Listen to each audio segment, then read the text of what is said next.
On the build show today, we're going DIY. If you're building or remodeling a house, I've got 3 ways that you can prevent termites, cockroaches, bugs, and even mold from happening, all for $200 or less.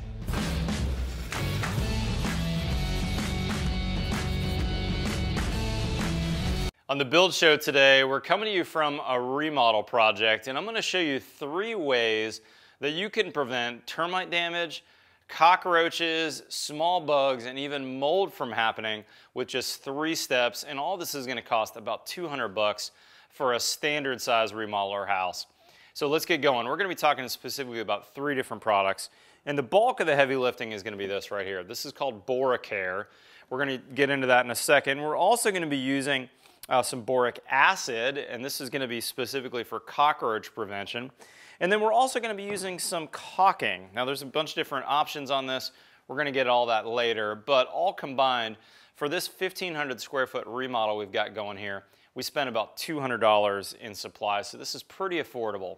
Now I do want to mention that this Boracare that's going to be doing the bulk of the heavy lifting for us when it comes to bug prevention and termite proofing, this is a product that if you're doing it for someone's houses, for me as a builder for sale, I need a licensed pest applicator to do this. But because I'm doing this for one of my project managers who's remodeling her house, we're not charging for this, and so this is totally legitimate as far as I know in all 50 states. Check into your local rules, but if you're doing this on your house or your friend's house or your parents' house when you remodel or build, you can use this product yourself, no licensing needed. Okay, so what is this product that we're using here? Boracare. As the name implies, there's borates in here, and borates are a naturally occurring mineral. In fact, it's mined really in 2 places in the U.S. And if you're familiar with with the term 20 mule team borax, that's a laundry additive that your grandmother may have used. That's basically the same ingredient that's going into this. It was originally mined in the early 1800s in Death Valley, and it was pulled out of those mines with 20 mule teams, and that's where the name comes from. But it's also mined in California. This is basically a salt that's been dissolved or in solution here, and when you buy this 1 gallon here, it actually makes 6 gallons of product. Now this one has mold care with it as well. You'll notice there's 2 compartments or 2 lids here. So this is the Boracare, which is the big compartment, and then this mold care, which is basically a biocide, has been added on this as well. Now if you don't want the mold care, you can also buy this as just plain Boracare. It's going to be a little less expensive, but this bottle cost me about $110 on Amazon. Just about everything we're going to talk about today, there'll be a link in the description below if you want to see that. Now you can get this without the mold care version for about 80 bucks, so about a $30 savings. And basically what you're going to do is you're going to mix this up and you're going to spray it on the framing. Once you spray it on the framing, the wood, because it's a product that will absorb water, it's going to absorb this mineral, this crystal, into the wood fibers. And then if termites were to visit your house and start chewing on that wood, they're going to ingest those borates and it's going to kill them pretty rapidly. Now the reason why I like this in particular is because it's really not very toxic for humans. This is a pretty safe product, and in fact most green building programs list this as the best way to termite proof a house. Much, much better than, let's say, dumping a bunch of chemicals on the ground before you build your slab, which is a usual method, which in fact I did for many years. And another method is bait stations, which you have to renew often. This one on the other hand is going to last for the lifetime of the house.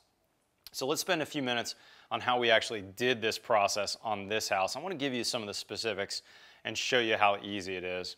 So first of all, we need to mix it up. It's a little annoying that it requires 6 gallons. You can't use a standard 5-gallon bucket. So what you want to do is fill your 5-gallon bucket with water, and then I used a trash can, basically a kitchen trash can that was 10 gallons. You're going to pour about 4 gallons into that trash can, and then you're going to use a mixing paddle with your cordless drill. It's really important to mix this product up, and it takes, in fact, about 5 minutes of mixing to really ensure it's mixed in thoroughly. You'll notice when it dumps out into the water, it's real thick. It's kind of a syrupy. It's like you're putting maple syrup into the water. So it really needs to be totally mixed up into that solution. So like I said, do 4 gallons, dump all this in, mix it for a couple minutes, And then with that 1 gallon that's left over in that 5-gallon pail, you want to triple rinse this. You want to really make sure that you've gotten everything out of the can and you're using all the product. I think they also want you to triple rinse it so that this is safe to put in your recycle can, that kids aren't going to get any of that biocide on them. So basically by triple rinsing it, dump a little bit of that 1 gallon that's left in there, rinse it up real good, dump it, do that 3 times and you're going to be all set.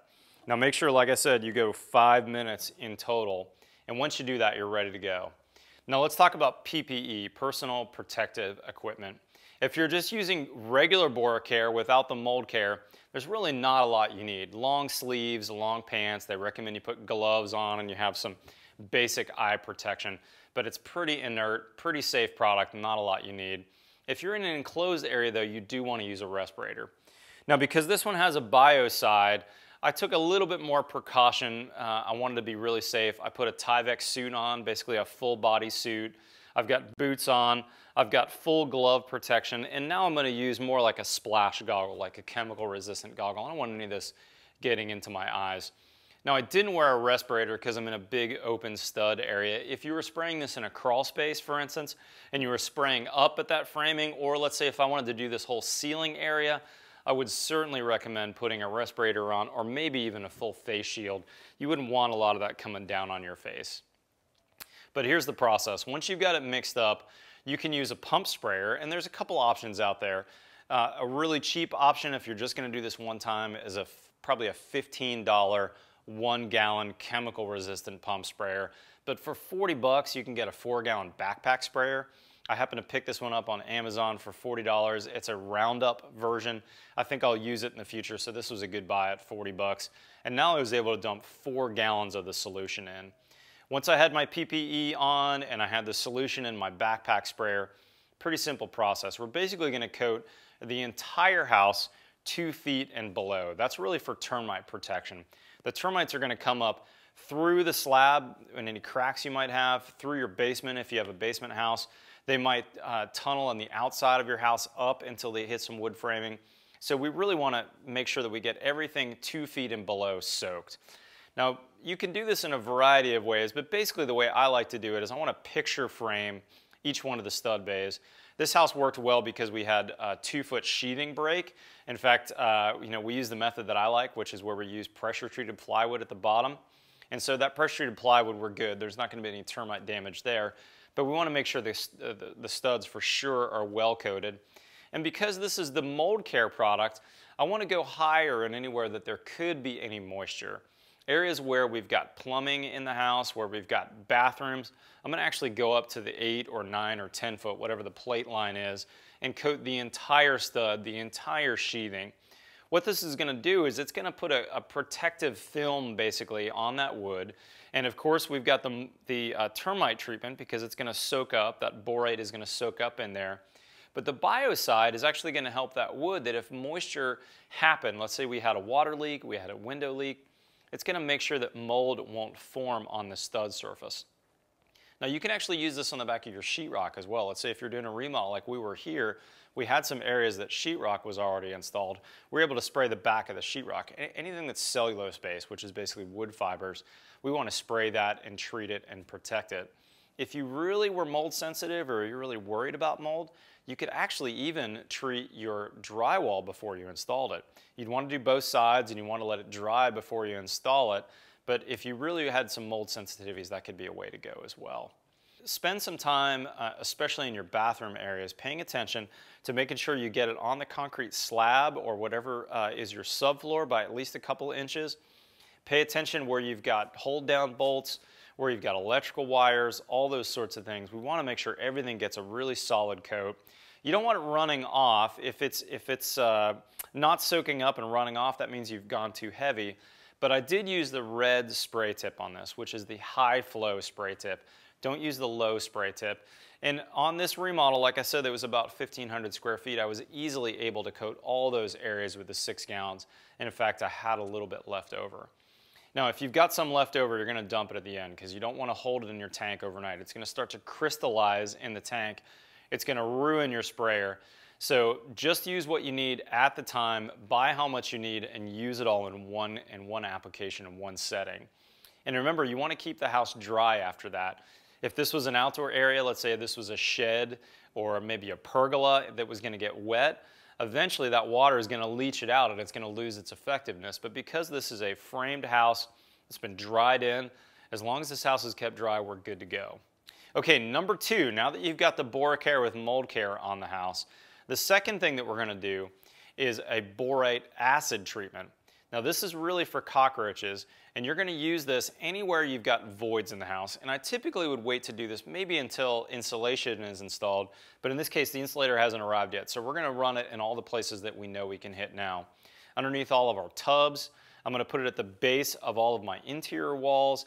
If you had, let's say, an unconditioned attic, meaning a ventilated attic that was insulated, you could spray it up there as well.